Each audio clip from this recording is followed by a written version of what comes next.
Let us go then, you and I, when the evening is spread out against the sky, like a patient etherized upon a table. Let us go through certain half-deserted streets, the muttering retreats of restless nights in one-night cheap hotels, and sawdust restaurants with oyster shells, streets that follow like a tedious argument of insidious intent, to lead you to an overwhelming question. Oh, do not ask, what is it? Let us go and make our visit. In the room women come and go, talking of Michelangelo. The yellow fog that rubs its back upon the window panes, the yellow smoke that rubs its muzzle on the window panes, licked its tongues into the corners of the evening, lingered upon the pools that stand in drains, let fall upon its back the soot that falls from chimneys, slipped by the terrace, made a sudden leap, and seeing it was a soft October night, curled once about the house and fell asleep. And indeed there will be time, for the yellow smoke that slides along the street, rubbing its back upon the window panes. There will be time to prepare a face to meet the faces that you meet. There will be time to murder and create, and time for all the works and days of hands that lift and drop a question on your plate. Time for you and time for me, and yet for 100 indecisions and for 100 visions and revisions before the taking of toast and tea. In the room the women come and go, talking of Michelangelo, and indeed there will be time to wonder, do I dare and do I dare?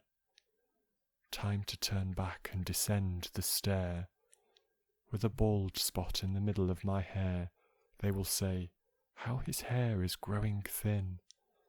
My morning coat, my collar mounting firmly to the chin, my necktie rich and modest, but asserted by a simple pin.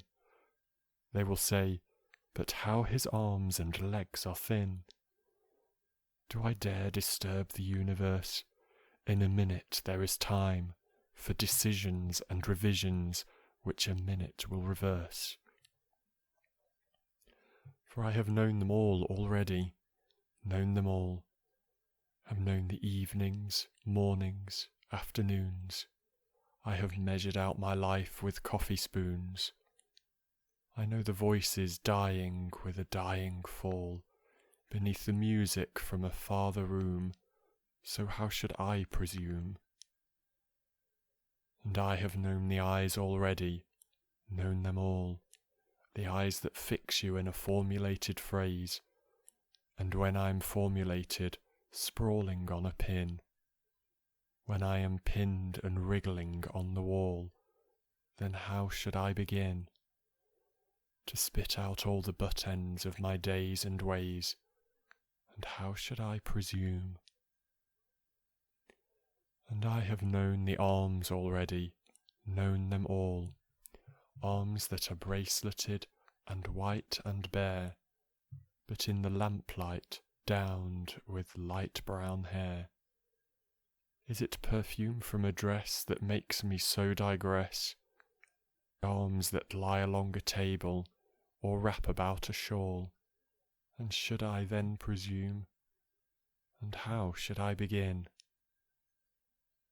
Shall I say I have gone at dusk through narrow streets, and watched the smoke that rises from the pipes of lonely men in shirt sleeves leaning out of windows?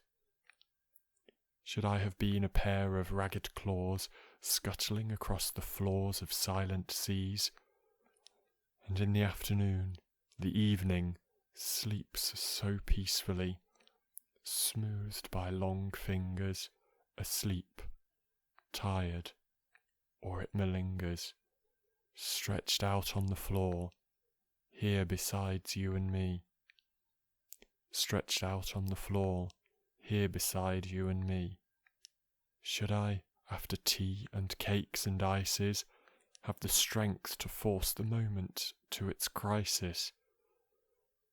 But though I have wept and fasted, wept and prayed, though I have seen my head grown slightly bald, brought in upon a platter, I am no prophet, and here's no great matter.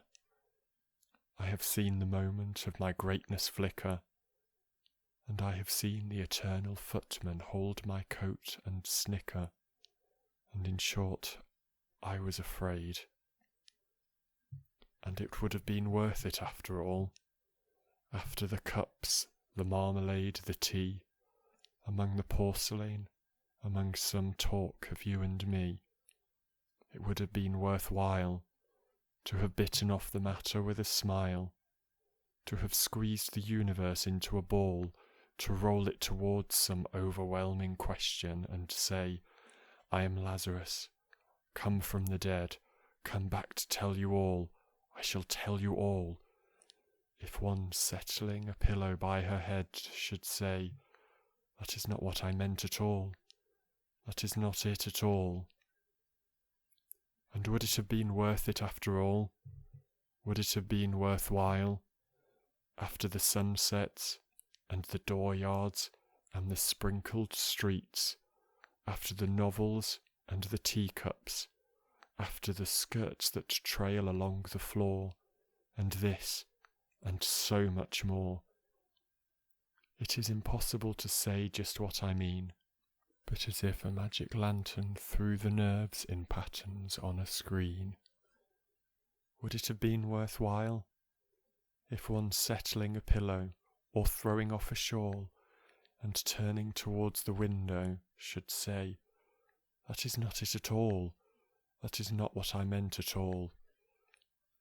No, I am not a Prince Hamlet, nor was I meant to be. I am an attendant lord, one that will do, to swell a progress, start a scene or two, advise the prince, no doubt an easy tool, deferential, glad to be of use, politic, cautious, and meticulous, full of high sentence, but a bit obtuse, at times indeed almost ridiculous, almost at times the fool. I grow old. I grow old. I shall wear the bottoms of my trousers rolled. Shall I part my hair behind? Do I dare to eat a peach? I shall wear white flannel trousers and walk upon the beach. I have heard the mermaids singing, each to each. I do not think that they will sing to me. I have seen them riding seaward on the waves, combing the white hair of the waves blown back, when the wind blows the water white and black. I have lingered in the chambers of the sea, by the sea-girls wreathed with seaweed red and brown, till human voices wake us, and we drown.